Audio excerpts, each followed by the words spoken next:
le méfait de la zina, le méfait de la fornication. Il y aurait beaucoup à dire sur cette chose-là qui est malheureusement extrêmement répandue, voire banalisée, notamment à notre époque. Moi, je parle de mon époque parce que c'est l'époque à laquelle je vis, mais ça a toujours été parce que c'est un péché qui est profondément aimé par l'être humain. Le nefs y penche profondément. La fornication, le péché de chair, le désir, les plaisirs charnels, etc. Parce qu'il y a une attirance de base, et saine à la base, entre l'homme et la femme et l'homme.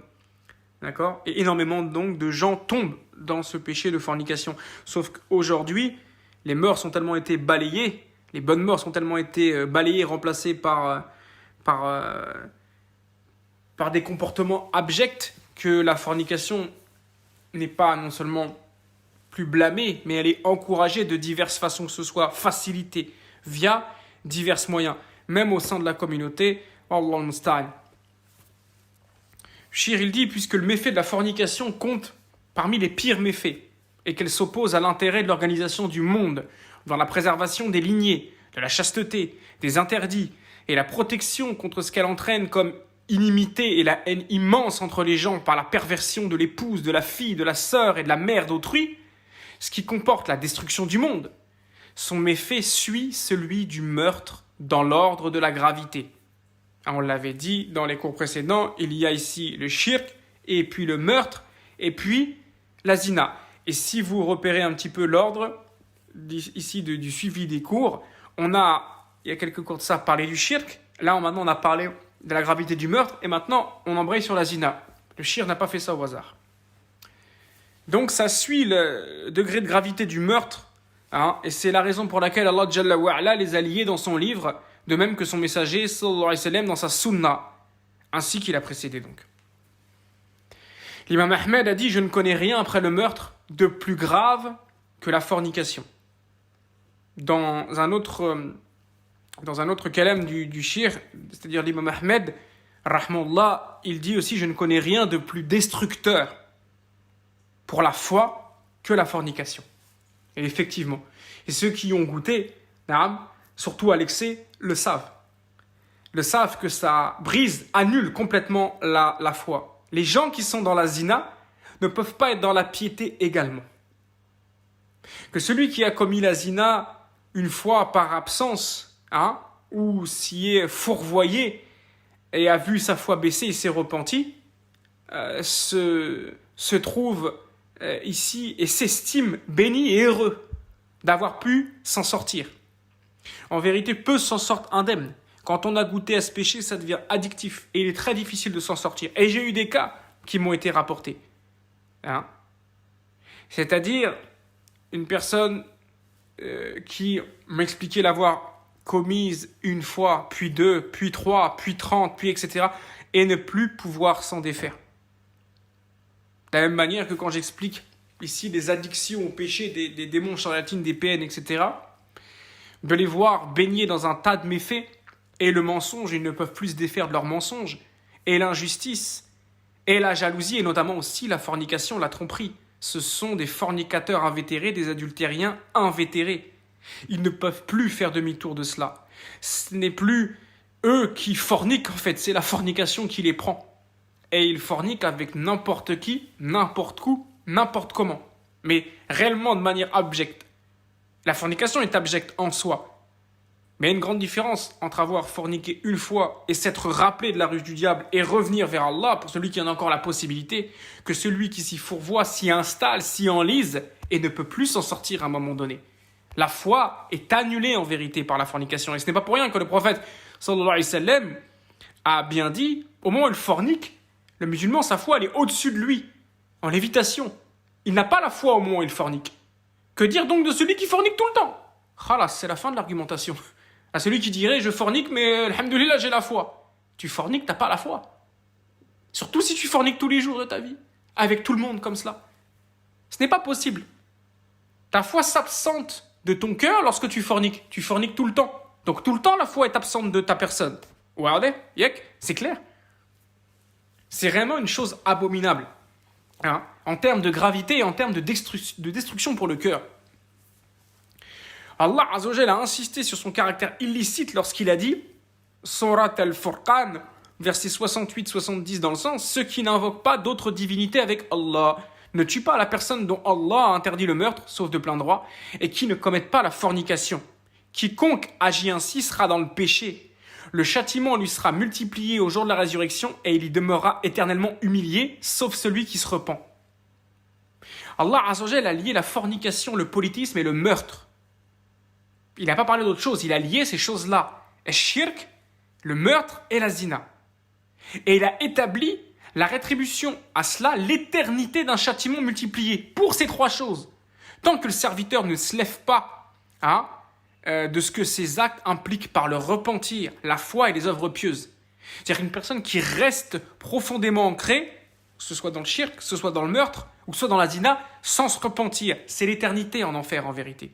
C'est un châtiment multiplié et éternel, même pour celui qui n'aurait pas fait spécialement le shirk, mais qui se serait contenté de la zina. Comme la PN disait, mais c'est une chétana, donc elle parle comme une diablesse. Je ne fais pas de shirk, tant à prouver qu'elle n'en fait pas, je ne fais pas de shirk, moi. Mais elle fait la zina avec n'importe qui, n'importe où, n'importe quand et sans se repentir. Et en vérité, cette zina-là, qui donc n'est pas ici lavée par le repentir, la foi et les œuvres pieuses, est reliée au shirk et au meurtre, en termes de gravité et en termes de rétribution négative.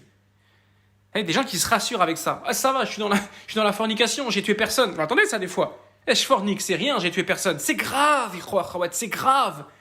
Az-zina, c'est relié au shirk et au meurtre. Mais ça, c'est des propos de shariatin en vérité. C'est des propos de shariatin qui se rassurent et ferment les yeux sur la gravité de leur péché. Et encore une fois, on exclut clairement celui qui aurait fait l'erreur d'avoir forniqué. Mais se serait repenti sincèrement, aurait ensuite travaillé sa foi et aurait multiplié les œuvres pieuses. Nul grief sur celui-là. Son péché, il est effacé par la sincérité de son repentir, bi'idnillah azza wa jal. D'accord? Quant à celui, soit qui fait le shirk, soit qui fait le meurtre, soit qui s'enlise dans la zina ad vitam aeternam jusqu'à le maut, qu'il craigne un châtiment redoutable, multiplié et éternel. Et ça, c'est peu dit. Surat al-Isra, verset 32 dans le sens, et n'approchez point de la fornication. En vérité, c'est une turpitude et quel mauvais chemin. Quel mauvais chemin. C'est une immense turpitude, la fornication. Et je le répète, on ne se défait pas de ce péché-là comme on veut. De la même manière que quand on rentre dans je parlais tout à l'heure du cartel de Sinaloa, quand on rentre dans un cartel de drogue, vous en voyez beaucoup, vous, des repentis parmi ces gens-là. Quand on rentre dans ce genre d'affaires, en général, on y reste, on y meurt. Quand on rentre dans le milieu de la musique, on passe ici un pacte avec Iblis, j'en ai déjà parlé dans d'autres audios, on y reste. Bien, quand on rentre dans un cercle vicieux de shirk, par exemple de shirk, rares sont les sorciers repentis. Très rares sont les sorciers repentis. Pareil pour les meurtriers. Et celui qui tue, rare, ça peut arriver, mais très rare, est celui qui se repent à la suite de ça, à une foi sincère, et donc multiplie les œuvres pieuses. Bien de la même manière, ne pensez pas que vous pouvez, on voit souvent des gens, mais ils n'ont pas de science, ils sont dans l'insouciance, l'ignorance totale, ils n'ont pas de science, pas de foi en vérité. Ils forniquent, puis ils disent, oh, qu'Allah me guide, j'arrêterai. Quand Malek el-Maut va te saisir, peut-être même en pleine fornication, ne crains-tu pas Allah?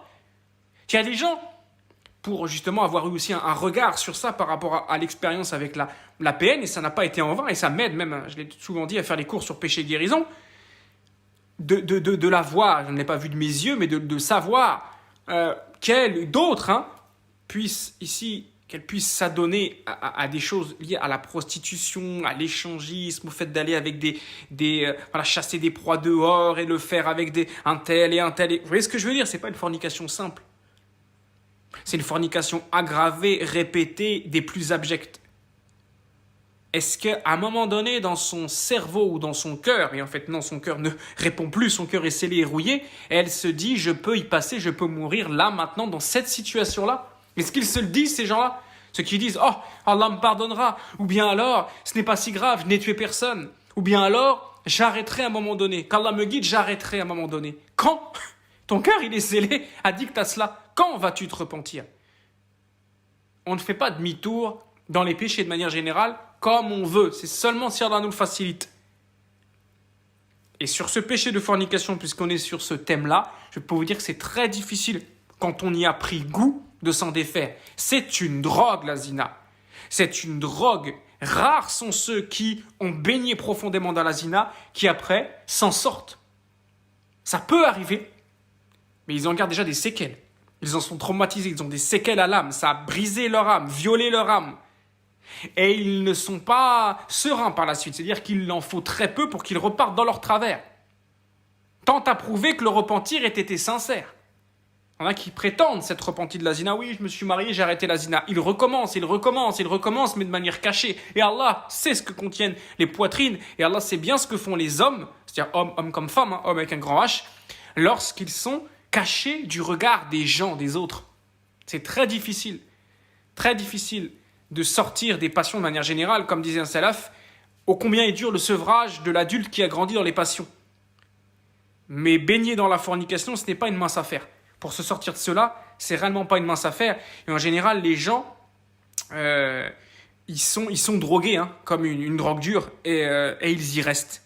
Quand on a pris goût à cela, on ne pense plus qu'à cela, comme me disait la personne. Elle me dit, j'y ai goûté, je m'étais préservé, je suis tombé dedans, et je l'ai fait 1 fois, 10 fois, 30 fois. Maintenant, je ne pense plus qu'à cela. La personne, skina, hein, qui était une femme, elle me disait, et j'ai forniqué, donc une femme musulmane avec un homme musulman. Hein, et elle me dit comme ça, elle me dit, j'attends plus que la fin du confinement pour recommencer. Subhanallah, subhanallah, le Ramadan il arrive, vous voyez ce qu'elle a dans la tête? Je dis pas ça pour l'enfoncer, loin de là, j'ai peine pour elle. Vous voyez ses propos? Elle dit pas, j'ai hâte que Ramadan arrive, je vais purifier mon cœur, je vais faire l'effort de, kada, je vais chercher le mariage. Non, vivement le confinement pour pouvoir recommencer cette chose-là. Vous voyez, comme le cerveau, il est gangréné par cette chose. On ne fait pas ce qu'on veut avec la fornication. C'est pas toi qui fornique, je dis c'est la fornication qui te fornique. Pour rester poli. C'est elle qui te, c'est elle qui te fornique. C'est pas toi qui fornique, à la fin. T'en as, c'est des fornications sur pattes. Ils ne font que ça, ils ne pensent qu'à ça toute la journée. Tout le temps, partout. Pire que des bestiaux. J'ai regardé récemment, pour ceux qui me suivent sur les réseaux, un reportage sur les lions. Meute de lions.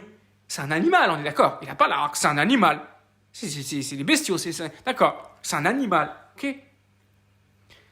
Effectivement, le lion, il peut avoir autant de lions qu'il veut. C'est un lion, déjà, c'est un animal. Hein. Et dans sa meute, comme ça, il en avait notamment pris une pour aller se reproduire avec elle. Et après, il peut se reproduire avec une autre. Pour dire le lion, entre guillemets, est polygame. Il peut avoir plusieurs femelles pour agrandir sa meute. Okay, faire plein de lionceaux. Il a pris une seule lionne. Voyez, c'est ces notions-là d'échangisme et de sexe de groupe, etc. Même le lion s'en abstient. Et regardez la pudeur du lion. C'est pour vous dire, c'est un animal. Hein. Quand on dit des fois, ouais, eux qui forniquent comme ça, ils se comportent comme des animaux. C'est pas respecter les lions, ça. C'est pas respecter les animaux, je vous le dis. Par nature, c'est pour vous dire que c'est vraiment profondément satanique, ces manières-là de faire. Il n'y a que les démons humains qui s'enlisent dans ces choses-là. D'accord? Il n'y a que les démons humains qui s'enlisent dans le sexe sale, exacerbé, de groupe, de partout, tout le temps, avec n'importe qui. Même les animaux ne font pas ces choses-là. Mouhim, le lion, il prend la lionne, il va marcher avec elle. J'ai vu le reportage de mes yeux. Il la prend, quand je dis la prend, c'est pas par la main, hein. C'est un lion. Mais il lui fait comprendre la chose. Il marche à ses côtés, il marche comme ça, ils vont sur les collines, c'est-à-dire loin de la meute, c'est-à-dire loin du regard des autres lionnes. Et ensuite, il s'accouple avec elle pendant 4 jours à raison d'une centaine de fois par jour. Allahu Akbar. Le lion est en forme, masha'Allah. Donc en 4 jours, il y a 400 rapports. Parce que comme ça, il maximise, il disait, ses possibilités d'avoir une portée de lionceau. Et ça n'a pas manqué. Après, la lionne, elle était en période de gestation. Allahu Akbar, masha'Allah. Mais il s'est isolé avec une seule lionne, donc du regard des autres, pour faire son affaire. Allahu Akbar, un lion. On pourrait dire, le lion, il n'a pas d'art, il va faire comme ça devant tout le monde, n'importe qui. Non, c'est sa lionne, de sa meute. Il fait son affaire avec elle, ailleurs. Et après, ils sont revenus. La pudeur, même chez les animaux. Allahu Akbar. Subhanallah. Aujourd'hui, il y a des gens, ouais, je vous dis comme ça, et dehors, dans la rue, et partout, et comme ci, et comme ça, n'importe qui, et ces chariatines PN qui chassent comme ci et de là. Hein?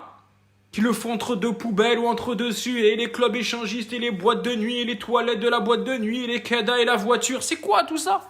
Même les animaux ne feraient pas ces choses-là. Subhanallah. Subhanallah. Est-ce qu'un lion, il va faire la chose avec un lion? Là. Là. Le lion, il fait avec une lionne. Ouais, c'est pour cette notion d'homosexualité aussi. Est-ce que vous voyez les lions faire la chose avec plusieurs lionnes en même temps et il y a un lion qui s'immisce, hein, vulgairement appelé les orgies, les partous? Ils font pas ces choses-là. C'est l'être humain qui est tombé dedans. Comment? Qui les a amenés à cela? Iblis. Il les a pris pour ennemis et regardez dans quoi il les a menés. Ça c'est le West-West à la base d'Iblis. Il va dire fais ça, tente ça, cette chose-là. C'est satanique. Et ceux qui sont tombés là-dedans sont des shayatines. Ce n'est pas aimer le sexe que de faire ces choses-là. C'est du satanisme pur, en réalité. Hein? Et en vérité, il n'y a pas besoin d'avoir un énorme bagage religieux pour le comprendre. Et même des koffars qui sont encore avec une part de fitra de cette nature, le voient, le perçoivent, ils en sont écœurés. Hein? C'est très grave, ces choses-là. Réellement, c'est très grave. Le sexe, c'est un homme, c'est une femme. Et c'est dans le cadre d'un mariage, bien évidemment, quand c'est licite. Et c'est de manière par nature et par pudeur cachée. Après, l'homme et la femme, leur pratique, leur intensité, ça c'est une autre affaire, une autre histoire. On n'a pas vu comment le lion et la lionne ont fait la chose, pour vous dire. Est-ce que je veux dire? Ça, après, c'est du domaine, le champ des possibilités est large, c'est du domaine des sensibilités de chacun et comment chacun apprécie la chose. Mais la base des bases, c'est que cette chose-là se fait comme ça. Toutes j'allais dire les nouveautés, mais en fait, non. C'est vieux comme le monde, parce que Iblis a de suite troublé et tenté l'homme par rapport à ces déviations-là. Mais toutes ces choses-là qu'on connaît aujourd'hui, nous, à notre époque, n'ont rien à voir en vérité avec la sexualité. C'est pas de la sexualité, ça c'est du satanisme. Et on fait passer ça pour de la sexualité. Hein? De différentes formes que ce soit. Et qui procède à cela? C'est impossible, je dis bien, c'est impossible qu'une personne ait la foi, fasse la salat de manière sincère, craigne Allah et soit dans toutes ces histoires-là. C'est impossible. Ça, c'est une personne qui est démoniaque, munafiq, et qui cache en vérité son kufr, même si elle montrerait une apparence d'islam comme la shaitana a pu le faire. Qui aimait son voile comme si Kada va dire salam alaikum. Salam alaikum de quoi? De quoi? J'ai eu le cas, ça m'a été rapporté par ma femme. C'est pour vous dire jusqu'où les charlatines peuvent aller. Et khawat, méfiez-vous aujourd'hui. Méfiez-vous. Ouais, il avait une barbe, il disait salam alaikum. Bah, regardez le cas qu'on m'a rapporté. Le niqab. C'est pas la mis en voile fashion. Le niqab, les gants. Le niqab et les gants. Et c'était une prostituée. C'est invraisemblable. Ça n'existe pas. C'est une sœur de la sunna, donc les gants et le niqab, c'est ça? Masha'Allah, la foi, Cheikh Fawzan il a dit, Cheikh al-Albani il a rapporté, Ibn al-Qayyim, les cours, le siyam. Non, prostituée. Ça va pas avec. C'est impossible. Impossible, je vous le dis. J'ai pas dit que tous les sunnis n'ont pas de péché, n'ont pas de manquement. C'est impossible d'être dans ce genre de choses, de voies, et en même temps d'être sur la sunna. C'est deux voies complètement opposées. Impossible. C'était une hypocrite, tout simplement, qui surfait sur... C'est une shaitana, c'est un démon humain, qui a tout simplement... C'est pas très très compliqué, vous savez, d'enfiler aujourd'hui une paire de gants et un niqab, un djelbeb, et mettre le voile sur le visage. C'est pas compliqué. La shaitana que j'ai connue, elle est arrivée avec ça. Les gants, le djelbeb, assalamu alaikum wa rahmatullahi wa barakatuh. Là, plus maintenant, parce que c'est trop difficile de garder le djelbeb, parce qu'elle a bien compris que cet habit-là n'était porté. Allah lui a fait, alhamdoulilah, je veux dire, Allahu Akbar, et c'est bien fait. Pour elle, elle a été d'une part dévoilée en cela à mes yeux et aux yeux d'autres gens. Quand ils l'ont vu, attends, mettez le djelbeb élégant maintenant. Elle a remis maintenant un petit voile fashion avec une petite veste. Vous voyez, c'était pas clair pour beaucoup de musulmans de sa ville et ça n'a pas été clair pour moi non plus. Je m'étais dit, Allahu Akbar, c'est bizarre ce revirement de situation. Mais en vérité, elle passe de mini-jupe à djelbeb, à petit voile et demain à remini-jupe et être toute nue. Essayez ça. En vérité, ce ne sont que des costumes, comme j'avais expliqué dans un post et même dans des audios sur les PN. Ce n'était qu'un costume pour elle. Elle utilise cette chose-là. Je l'affirme. Non, je ne sonde pas les poitrines. Mais on voit les habitudes des gens et comment ils fonctionnent. Et on sait reconnaître un démon quand on en voit un. Par rapport à ses propos, par rapport à ses actions qui n'ont rien à voir avec Din al-Islam. Elle a enfilé le djelbeb comme, je vous dis, on enfile une casquette, un tablier. C'était d'utilité pour elle parce qu'il fallait toucher un croyant. Ok, mais elle s'est bien rendue compte, c'est pour ça que je dis Allahu Akbar, le djellab n'est destiné qu'à être porté que par les croyantes sincères, chastes et pieuses. Elle n'a pas pu le garder longtemps, son djellab. Elle est repartie à quelque chose de pas légiféré déjà, et de plus facile à garder dans cette société, parce qu'effectivement, il n'y a qu'une femme sunni sincère, ça je persiste et je signe, il n'y a qu'une femme sunni sincère, pieuse et sincère, pour porter un djellab, surtout dans cette société à cette époque. C'est très compliqué, c'est très difficile. C'est un dalil d'ailleurs. Vous voyez, une femme qui, d'année en année, malgré les épreuves, les ci et les ça, les fitaines, continue à s'attacher à son djellab, ses gants, masha'Allah, ça fait pas tout, mais c'est un dalil quand même. Tu sais que c'est pas simple pour elle. En général, vous voyez, ces femmes-là le retirent. Ces fausses femmes-là. Déjà, on fera le tri déjà. Des femmes qui resteraient musulmanes, qui n'ont pas atteint le stade d'être des chariatines femmes humaines, mais qui ont une foi faible et qui sont perverses, etc., elles ne le tiennent pas, ce voile-là. Voilà. Que dire maintenant d'une femme qui se prostitue, d'une femme qui chasse des proies, d'une femme qui fait des choses abjectes, qu'on ne pourrait même pas imaginer, et on ne sait pas tout d'ailleurs. Que dire d'elle qui garderait un djellab pendant 10 ans? Impossible. Impossible. Elle a eu vite fait de l'enlever. Mais, pourquoi elle porte encore un semblant de voile aujourd'hui? C'est parce qu'elle veut toucher, notamment même parmi ses proies, et pour attendrir les gens, elle veut toucher une partie de la population, tout simplement. Demain, elle sera dans un autre contexte, elle remettra des mini-jupes, et quand elle va se prostituer, elle n'y va pas avec un niqab et des gants. Vous voyez ce que je veux dire? Alors, retenez bien l'exemple, ce que m'a rapporté ma femme, c'est véridique, ce n'était pas une menteuse. Masha'Allah, le cas d'une femme, d'une chose, là, d'une diablesse, qui enfilait le niqab et les gants, d'accord, et se prostituer. C'est pas une sœur qui se prostitue, c'est une diablesse qui s'est déguisée en sœur. C'est pas tout à fait la même chose. Vous voyez ce que je veux dire?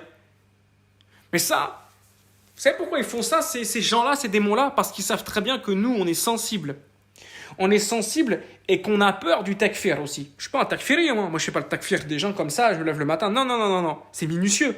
Ils savent que nous, en fait, on est beaucoup sur les émotions et les apparences. On va dire, oh, machallah, la femme avec le voile et tout, non, c'est pas possible. Ou alors, la sœur, qu'est-ce qui lui arrive? Elle a eu une baisse de foi. Le démon, il rit de toi à ce moment-là. Il dit, mais la ruse n'est-elle pas assez flagrante, en fait? Vous voyez? Même quand ils tombent, ces gens-là, t'as encore des musulmans pour douter. Vous savez, c'est quoi ça? C'est le côté hnin des musulmans et des musulmanes. Hein? L'homme, il agit comme un véritable monstre. Il fait que du mal, il traumatise sa famille, etc. Mais comme il dit salam alaikum, et que Zerma, il parle avec des frères dehors, et ceci et cela, et vous savez, ça, c'est les PN hommes, notamment, qui font énormément de dégâts. C'est des démons, en vérité. Je le répéterai jamais assez, on dit PN. C'est des charlatines, c'est des démons, cherchez pas plus loin. Ce ne sont pas des simples pécheurs parmi Bani Adam. Ce sont des démons humains alliés d'Iblis, 100%. 100%. Et je l'ai suffisamment martelé et souligné. Et ça a sa grande importance, ça, vous devez le voir, vous devez faire la différence, les frères et sœurs, entre une personne bonne, voire très bonne, une personne qui a des manquements mais s'accroche sincèrement à Din, une personne qui commence à flancher, d'une personne qui a complètement vendu son âme à Iblis. Dans ce qu'elle dit, dans ce qu'elle fait, il y a de grandes contradictions. Le koufr, ça, il dégueule de son visage, excusez-moi l'expression, le koufr dégueule de son visage. Le shirk sort par les yeux de cette personne-là. Uthman ibn Affan disait bien, radiyallahu anhu, la personne tente de cacher son mal, mais Allah le fait apparaître, ce mal-là, à travers son visage et ses paroles. On ne peut pas cacher le mal. Wallahi l'azim, on ne peut pas cacher le shirk, on ne peut pas cacher le koufr, on ne peut pas cacher la turpitude, on ne peut pas cacher l'hypocrisie. Et moi, avec l'expérience de la PN, je l'ai vu. Je persiste et je signe. Si je me suis trompé, alors vraiment, je serais passé à côté de quelque chose. Pour moi, c'est une munafiqa, kafira, et c'est une shaitana. Voilà. Très clairement, très clairement, qui a usurpé ici une identité de la musulmane, de ci et de ça, pour se faufiler et semer des dégâts sur terre. Ben oui, évidemment. Iblis, qu'est-ce qu'il préfère? Toucher des kofars? Oui, bien sûr. Semer la corruption sur terre, elle le fait d'ailleurs. Elle sème à travers ces histoires de zina. Elle est envoyée ici, pas nécessairement... vous savez, Iblis, il a plusieurs armes, plusieurs balles à mettre dans son pistolet, plusieurs flèches à son arc, dans son carquois. Elle n'a pas nécessairement été envoyée sur Terre pour tuer des gens. C'est pas une meurtrière. Mais c'est une femme. Donc il l'a utilisée pourquoi? Pour semer notamment la turpitude sur Terre, la corruption et les insanités, etc. Le sale, la fornication, en tout cas, vous voyez. Chaque allié d'Iblis a son rôle bien défini. Ils ne peuvent pas tout faire. Elle va pas être et fornicatrice, et meurtrière, et ceci, et cada, et vendre de la drogue. Vous voyez ce que je veux dire? Il y en a, ils travaillent pour Iblis, ils sèment la corruption via la vente de drogue. D'autres, c'est via la musique. On le voit. Là, c'est pas des meurtriers. Ils appellent les gens à adorer autre qu'Allah via la musique. C'est la musique, et c'est la drogue, et c'est le meurtre. D'autres qui s'égarent dans la religion, les bid'is, etc. On vient dévier dans la croyance, on vient dévier dans le manhaj, etc. Vous voyez? D'autres, c'est par la zina. Et il l'a pris, elle, hein, et forcément, il veut bien Iblis. Et ça aussi, c'est quelque chose qui, hein, il aime. C'est-à-dire faire du mal et pervertir l'humanité de manière générale. Elle s'attaque à tout le monde, elle pas qu'à des musulmans, hein. Elle est kofar aussi. Mais quand Iblis, il veut toucher des croyants, comment il peut y parvenir? Imaginez bien que si quelqu'un arrive dans la communauté, un homme ou une femme, hein, il n'y a pas de salam alaikum, il n'y a pas de din ya walou. On va se méfier direct, nous. Parce qu'on voit qui en face de nous? Un kafir. Ou une kafira. Un mécréant ou une mécréante. Un, on ne se marie pas avec. Deux, on ne devient pas son ami. Si on a un minimum sur la sunna, vous voyez ce que je veux dire? On va se méfier. On va se méfier. Mais comment un shaitan ou une shaitana peut venir ici bouleverser un musulman ou une musulmane en se faisant passer pour un musulman ou une musulmane? Et je ne suis pas complotiste. Hein. Il faut voir les choses, ikhwa khawat. Il faut demander qu'Allah Azzawajal, il nous montre le haqq comme haqq. Allahumma arni le haqq haqqan. C'est très important. Il faut voir le batil. Il y a beaucoup de gens, ils sont aveuglés. qu'Allah nous accorde vraiment al-firasa, c'est-à-dire la clairvoyance profonde des choses. C'est pas un jeu. Les charlatans, ils existent. Hein. C'est pas un monde de bisounours. Hein. C'est pas parce qu'en face, t'as un niqab et des gants. Ça prouve Welou. Pas parce qu'il arrive, il t'a dit salam alaikum. Mais en quoi c'est compliqué d'apprendre à dire salam alaikum? En quoi c'est compliqué? Iblis, il veut détruire un croyant ou une croyante en particulier. Ou un groupe de gens. Je dis, il va pas envoyer quelqu'un qui sent l'alcool. Impossible. Impossible. Comment troubler, comment perturber un croyant? En portant son habit, comme on dit, montrer patte blanche. Montrer patte blanche. Pour qu'elle puisse ici s'infiltrer et bousiller des musulmans, notamment moi je sais que dans le plan d'Iblis, je devais être quelqu'un à faire tomber, quelqu'un à bousiller. J'en suis persuadé aujourd'hui. Elle ne pouvait pas arriver en mini-jupe en disant bonjour, bonjour, salut, salut, je suis une chétana, je fornique de partout, veux-tu te mettre avec moi? Mais jamais de la vie, tu lui réponds même pas. Vous voyez ce que je veux dire? Eh bien, beaucoup de nos frères et sœurs ont été éprouvés par ça. Le fait de s'être mis en couple ou d'avoir pris en amitié, en fait, des kofars, mais déguisés. Des kofars, des munafiqoun, mais déguisés. Et on s'en rend compte après. Après, on dit, ah ouais, ceci, cela, c'est un PN. On s'en fiche du terme PN, en vérité. Oublions. C'est des chayatines, c'est tout, qui se sont déguisés pour venir nous faire du mal. C'est flatteur, quelque part. C'est une belle épreuve. Mashallah, Allah voulait aussi nous tester, nous éprouver par rapport à notre foi. Qu'est-ce qu'on va choisir? La tentation d'Iblis, avec tout ce que ça incorpore, tout ce que ça amène. Est-ce qu'on va finir avec ce démon-là? Moi, j'aurais pu finir avec elle. Dans des ténèbres, vous imaginez même pas. Aujourd'hui, je serais dans quel bateau? Loin, très loin de vous. Très loin du din d'Allah Azzawajal, si je l'avais suivi. J'ai fait un autre choix. Et toute la louange revient à Allah. Je n'ai aucun mérite, je ne suis qu'une poussière. La hawla wa la quwwata illa billah. Je ne suis rien, je ne suis personne, je l'ai toujours dit. C'est pas parce que je suis fort, c'est pas parce que je suis pieux. C'est parce qu'Allah a eu pitié de moi, il m'a fait miséricorde. Alhamdulillahi rabbil alamin. J'aurais pu y passer. Vous pouvez aussi y passer, soyez vigilants. D'où l'importance aussi de l'enquête, on dit voilà. Et puis attention aussi aux relations dites d'amitié. Hein? Qu'est-ce qui m'a fait penser aussi que c'était une kafira? C'est que quand elle séduit des gens parmi les kofars et qu'elle fait ses affaires dégoûtantes de sexualité, enfin de pseudo-sexualité, de satanisme en fait, de sexe satanique, hein, elle utilise le sexe comme une arme en vérité parce qu'elle sait que l'être humain est faible par rapport à ça. Les jeunes, les vieux, les hommes, les femmes, elle joue de ça. C'est une grande arme le sexe, hein, puisqu'on est sur le chapitre de la zina, allons jusqu'au bout. Elle disait notamment, je sais à une personne, je suis ton ami. Depuis quand un musulman ou une musulmane dit à un kafir, je suis ton ami? Le démon, il est ami avec tout le monde. C'est un caméléon. C'est un caméléon, c'est-à-dire qu'il est avec un sunni, je suis avec toi sur la sunna. Il est avec un kafir, je suis avec toi. Je suis là, je suis avec toi, je suis avec vous. Partout où il va, et très bien. Le démon, il est caméléon. Il doit se faufiler pour bien paraître, pour que son taf soit fait, son objectif. Iblis, il lui demande pas comment il fait le job. Fais le job. Celui-là, fait le tomber. Celui-là, fait le tomber. Sème la zina, sème la corruption, sème la tristesse. Ce Qassim-là, il faut qu'il tombe. Fais-lui arrêter da'wa. C'est ce qu'elle voulait. Plusieurs fois, elle me disait arrête da'wa, arrête da'wa, arrête da'wa. Pour faire quoi? De l'échangisme avec toi? grosse folle, jamais.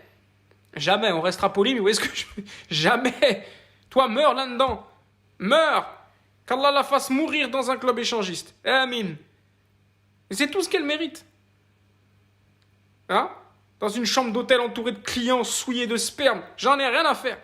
C'est dégoûtant, ouais, c'est dégoûtant, mais c'est sa vie, c'est comme ça. Nous, on veut pas mourir là-dedans. Mais il est là, Azzawajal. Vous voyez ce que je veux dire?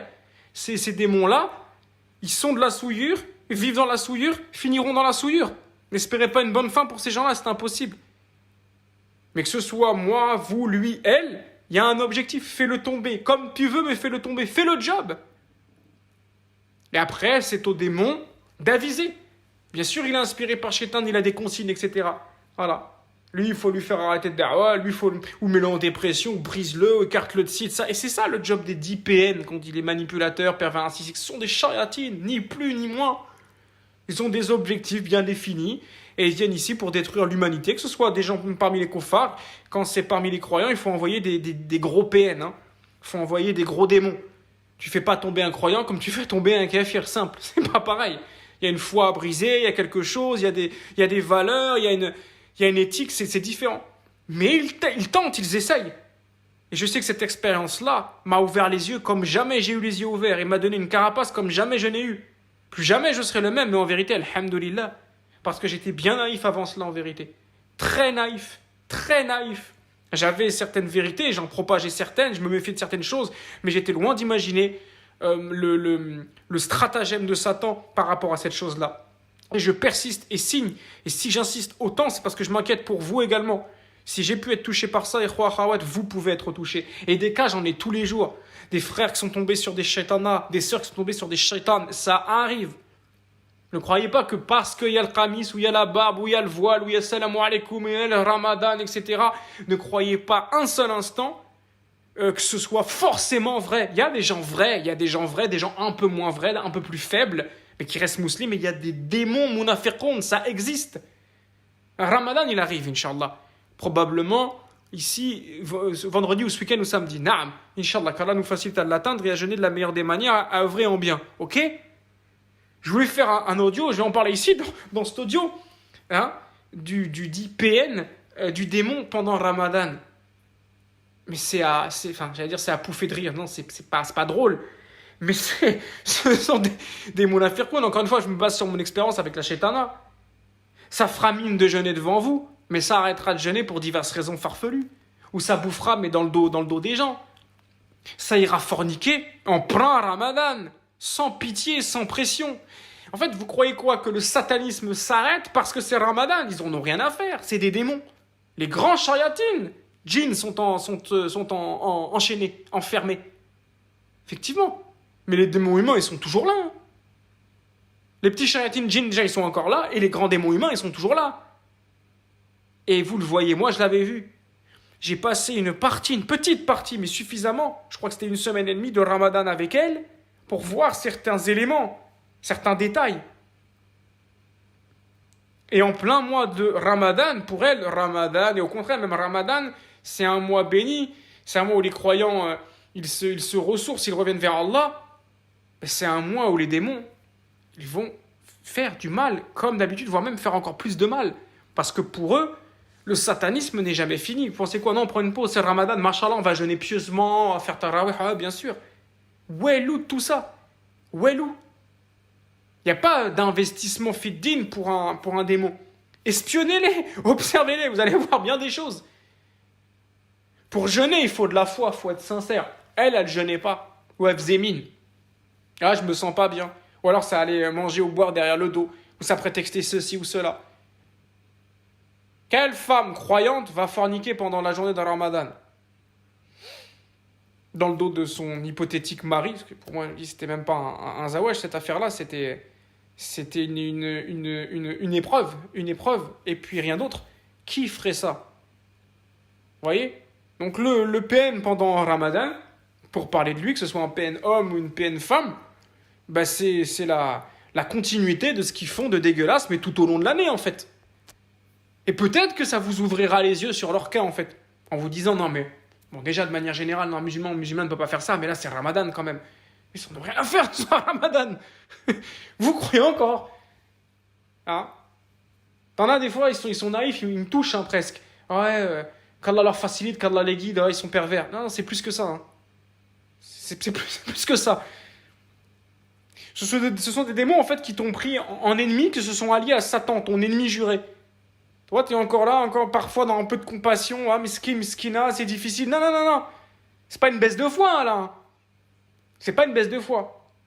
C'est un penchant clair pour tout ce qui amène à l'enfer. Et il veut t'y emmener le PN avec toi. Et avec lui. Il veut t'emmener avec lui dans cette boucle. Comme Shaitan, il a dit, oui, je vais aller en enfer, mais je vais en emmener un maximum avec moi. Via différentes armes, voilà. Comme ça, il joue avec le sexe, les sentiments, le ceci, cela. Et la religion. Ils ont une grande arme aussi, c'est jouer avec la religion pour toucher les gens. Parce qu'ils savent qu'on se méfiera beaucoup moins de quelqu'un qui va parler notre langage, qui va dire Inch'Allah, qui va dire Alhamdulillah, qui va nous dire Barakallahu fik. Mais c'est pas difficile de dire Barakallahu fik. C'est pas dur. C'est un perroquet en fait. Va voir un perroquet, tu lui dis Barakallahu fik. Tu lui dis Jazakallahu khairan. Je suis sûr qu'il peut l'apprendre. Allah est sûr qu'il peut te l'apprendre ça. C'est pas dur. Les perroquets. Les soufis, ils connaissent le Coran par cœur pour beaucoup d'entre eux. Ils répètent comme des perroquets, ils n'ont rien compris du Coran. Pour autant, c'est des polythéistes. Hein? Faites bien attention, je voulais vraiment faire ce point-là, insister sur cette chose-là, notamment sur cette affaire de zina. Un croyant sincère, par passion, par faiblesse, par diverses choses, tentation peut être amené à tomber dans zina, mais à tomber dans zina et s'en repentir, et œuvrer en bien par la suite, et faire de sa vie vouer un culte à la zina dans sa vie, c'est différent. Quelqu'un qui fornique toute sa vie, Allah, il n'est pas croyant en vérité. Parce que comme j'expliquais, la foi, elle est censée être au-dessus du croyant, elle est extraite de son cœur, au moins il fornique. S'il fornique tout le temps, quand est-ce qu'il a la foi? Quand il se rhabille, quand il se douche? Non mais expliquez-moi en fait, c'est impossible. Comment on peut prier tout en forniquant sur ceci, sur cela? Hein? Une fois, elle m'avait dit...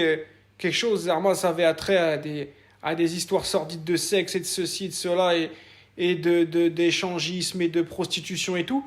Et je lui dis, elle voulait m'emmener dans ça, et je lui dis, moi je jouais déjà à cette époque-là, j'avais bien compris que j'avais un démon en face de moi, et je voulais creuser encore un peu plus la chose, et je lui dis, est-ce qu'il y a, moi, je voulais piquer en fait, piquer le démon, et je le regarde, je lui dis, il y a moyen de faire l'odo ou pas sur place? Non, je lui dis, il y a moyen de faire les ablutions pour prier, pour mettre un malaise, pour faire comprendre que j'ai compris, hein? C'est un pic lancé au démon.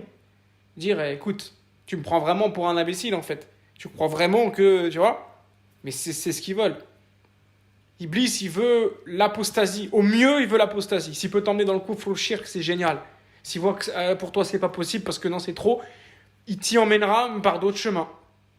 Il va commencer avec les petits péchés, il va commencer avec des grands péchés, il va ensuite te faire faiblir dans ta foi, dans ta pratique, te faire arrêter la da'wa ou te faire arrêter les hymnes si tu es investi dans ça, te mettre dans des péchés de fornication, de kada ou de ci ou de ça, de vol, de mensonge, et après il n'y a qu'un pas au kufr et à l'apostasie, au shirk, et c'est comme ça.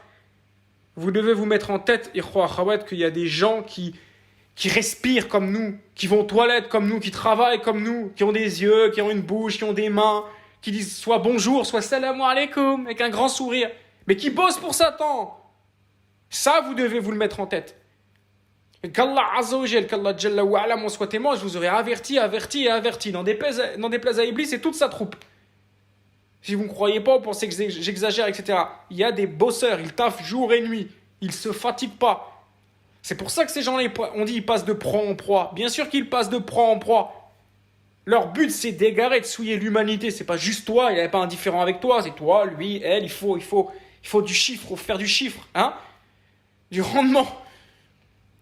Les policiers mettent plus d'amendes et ils sont bien vus parce que voilà, ils ont fait du quota. Et chez Satan, c'est pareil.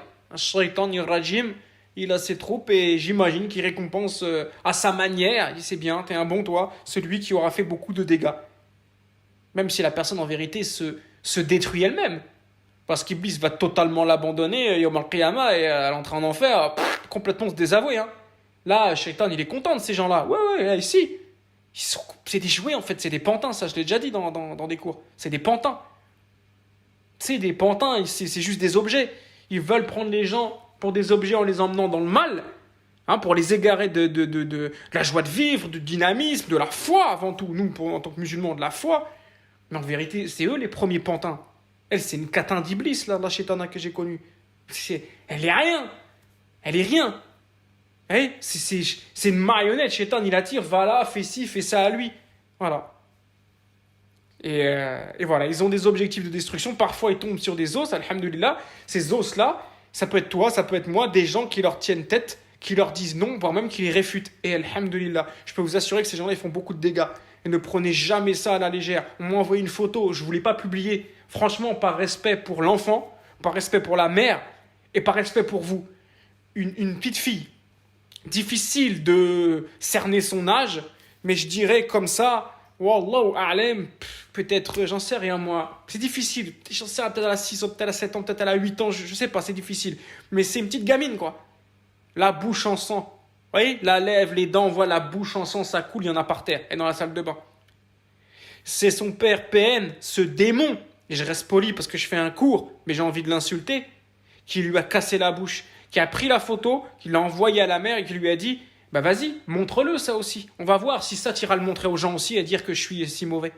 Quelle audace! Qui, à part un démon, peut faire ça? Qui? Le croyant, il peut faire des erreurs, mais il a honte de ses péchés. Il se repent, il les cache. Les shayatines, les 10 pervers narcissiques là, les shayatines, les démons sont fiers de ce qu'ils font.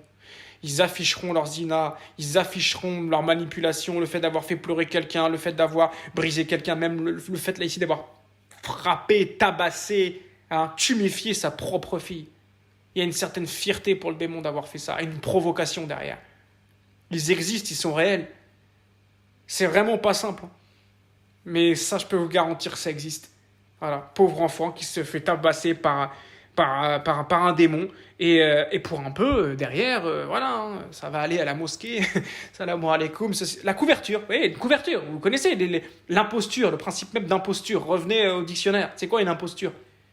Se faire passer pour ce qu'on n'est pas, pour rentrer, infiltrer quelque chose, c'est une infiltration, c'est une imposture. Hein, ceux qui tabassent les enfants, les femmes, les ceux-ci qui font des atrocités, que ce soit sexuelles ou pas, qui volent, qui mentent. Ces hommes-là, parce que je parle beaucoup de la chétana, mais il y a aussi des hommes qui sont comme ça.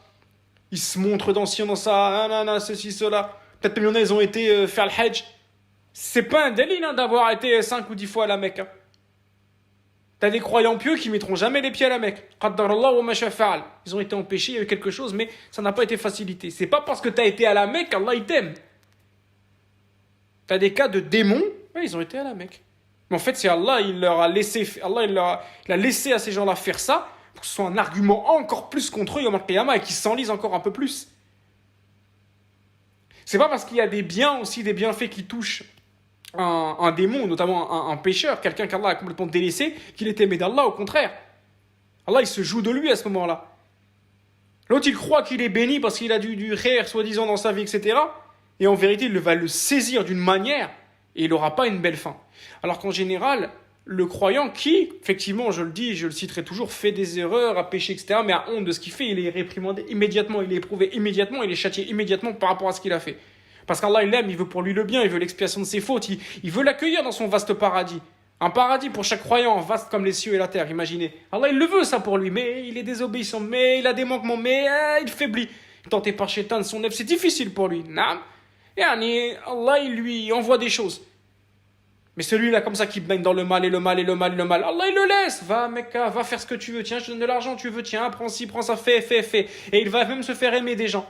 Les gens, ils tabassent leurs femmes, leurs enfants, des véritables démons. Tout, ils font tout le mal, tout le sale. Ils vont à la mosquée, oh, c'est un frère, on l'aime beaucoup, il est très gentil, il est charmant, toujours salam alaikum, toujours le sourire.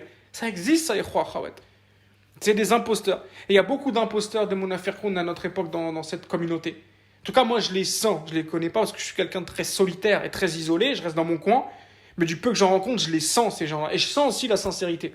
Quand je sens quelqu'un de sincère ou quand je sens quelqu'un qui vient jouer, il y a un aura maléfique et satanique qui se dégage de ces gens-là. Je peux pas vous expliquer, c'est pas palpable. Ça se ressent. Ça s'explique pas nécessairement, ça se ressent. Et normalement, tout croyant, il doit le ressentir. Encore faut-il le demander à Allah subhanahu wa ta'ala.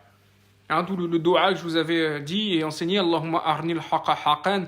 ورزقني اتباعا وارني الباطل باطلا ورزقني اجتنابا et demander aussi Allah accorde-moi al-firasa Allahumma ani as'aluka al-firasa Allah accorde-moi je dirais, le côté extra-lucide, si je puis dire.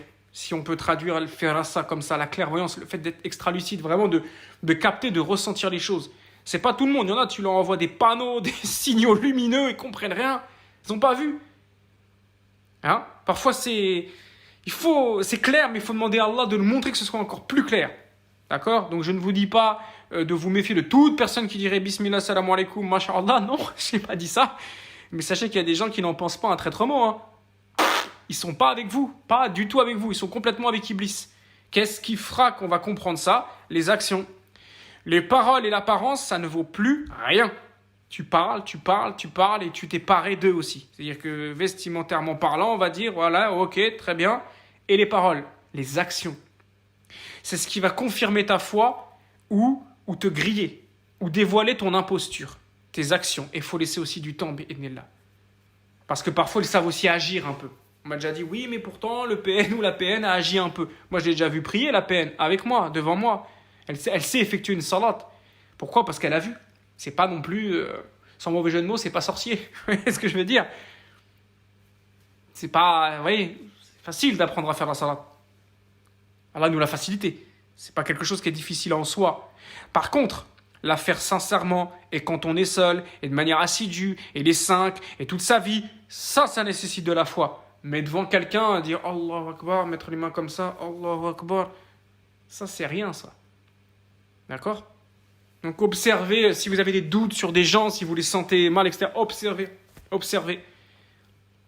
À un moment donné, de toute façon, il y aura des éléments qui feront que ce soit dans la fornication, le fornicateur, la fornicatrice ou d'autres choses, il y aura des éléments qui vont ressurgir et qui vous prouveront, comme on dit, les gens se révèlent lors des épreuves, qui vous prouveront l'authenticité de leur foi, ça apparaîtra, ou alors l'ampleur de leur imposture, de leur mensonge.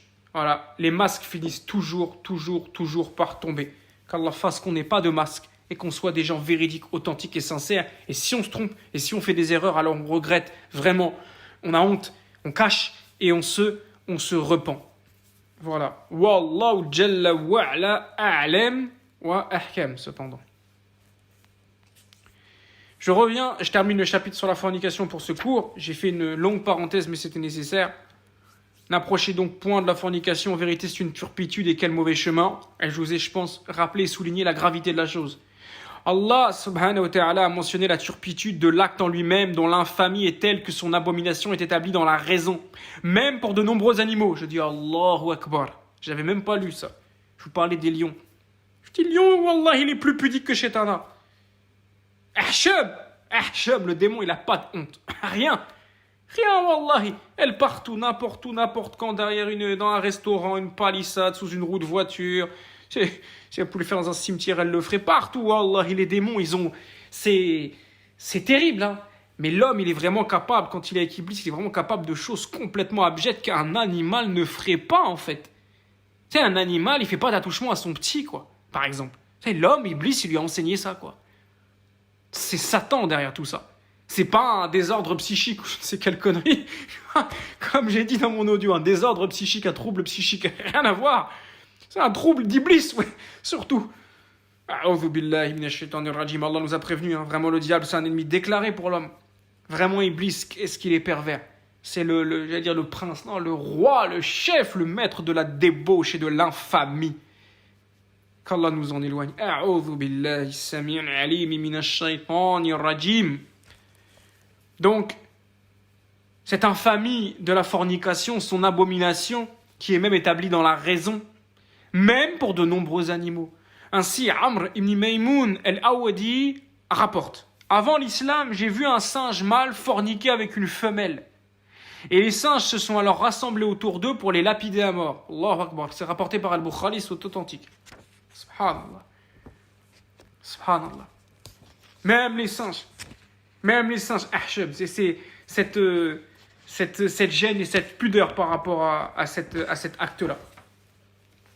Ensuite, Allah subhanahu wa ta'ala a mentionné que le terme de cet acte est un mauvais chemin. C'est déjà un péché en soi et c'est un mauvais chemin, comme je vous expliquais. On ne s'engage pas sur la voie de la fornication pour dire je fornique, je me retire. Non. C'est un chemin, c'est une voie, c'est un manhaj, la fornication. La shaitana, elle est manhaj az-zina. C'est pas manhaj al-salafi, c'est manhaj al-zina. Donc c'est un mauvais chemin, car c'est le chemin de la perdition, la ruine, l'indigence en cette vie et le chemin d'un châtiment humiliant et d'un supplice dans l'au-delà. Naam, tout. Tu perds ici, t'es ruiné, t'es pauvre, et elle est pauvre. C'est sa fornication qui la rend pauvre. Sa ruine, sa perte ici-bas, son humiliation ici et après, son humiliation ici et son supplice après, c'est lié notamment, bien sûr, à son coufre, à ses mensonges, mais notamment à cette personne-là, à sa zina. Et puisque le fait d'épouser les femmes de ses pères compte parmi ce qui est le plus abominable, Allah Azza wa Jalla l'a blâmé plus encore en disant c'est une turpitude, une abomination et un mauvais chemin. Naam. C'est vraiment une chose négligée de nos jours parce que banalisée et encouragée. Encore une fois, qui est derrière cette société actuelle? C'est Iblis. On ne va pas se poser 36 000 questions. Voilà pourquoi la zina est tant encouragée, parce qu'il sait qu'il peut toucher réellement les hommes par rapport à cette chose-là, Satan. Et il le sait.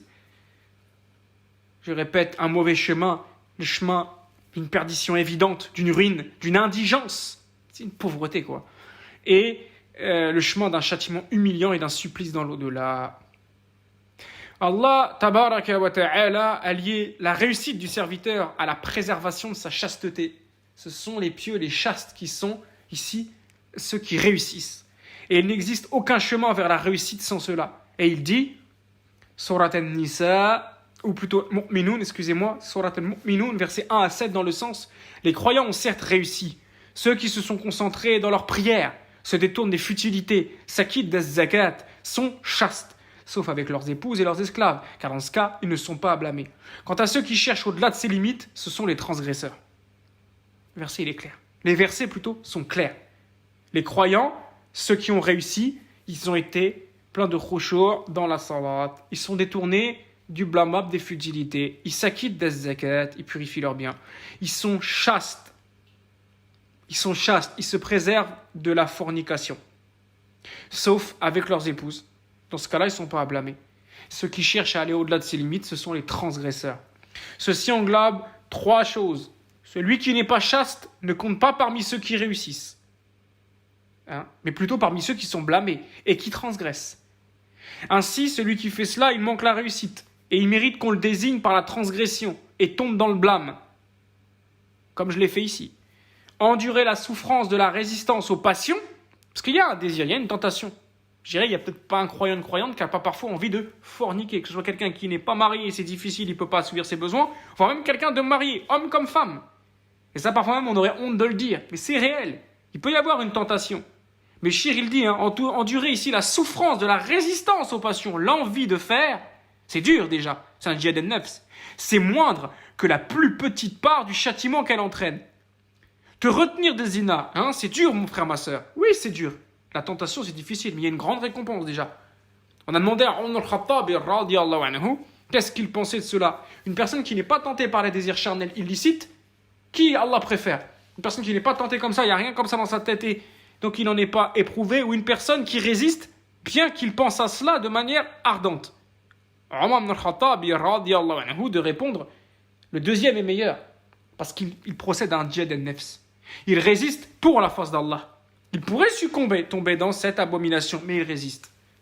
Et la résistance face aux passions, on peut penser que c'est difficile, mais c'est rien par rapport à la plus petite part du châtiment, fait dunya wal akhirah, par rapport à cette zina-là. De même qu'Allah Azza wa Jalla a blâmé l'homme qui a été créé craintif et ne patiente ni dans la facilité ni dans la difficulté. Mais si un bien le touche, il s'en montre avare. Si un mal le touche, il perd patience. Sauf ceux qu'il a acceptés parmi ceux qui réussissent. Et ceux qui réussissent sont ceux qui, comme on l'a mentionné, sont chastes. Ta réussite, ta force de foi va être liée à ta chasteté, mon frère, ma soeur. Maintenant, si tu n'es pas chaste, ne t'étonne pas d'avoir une faiblesse de foi. Ne t'étonne pas ici d'échouer dans ta vie. Ne t'étonne pas de perdre ici ta patience et tes biens et perdre ta dunya et ton au-delà. Par rapport à la base de quoi? La perte de ta chasteté. Non. Donc, sauf ceux qu'il a acceptés parmi eux, qui réussissent. Il mentionna parmi eux ceux qui sont chastes, sauf avec leurs épouses et esclaves. Dans ce cas-là, on ne peut rien leur reprocher, mais ceux qui recherchent leur plaisir en dehors de cela sont des transgresseurs.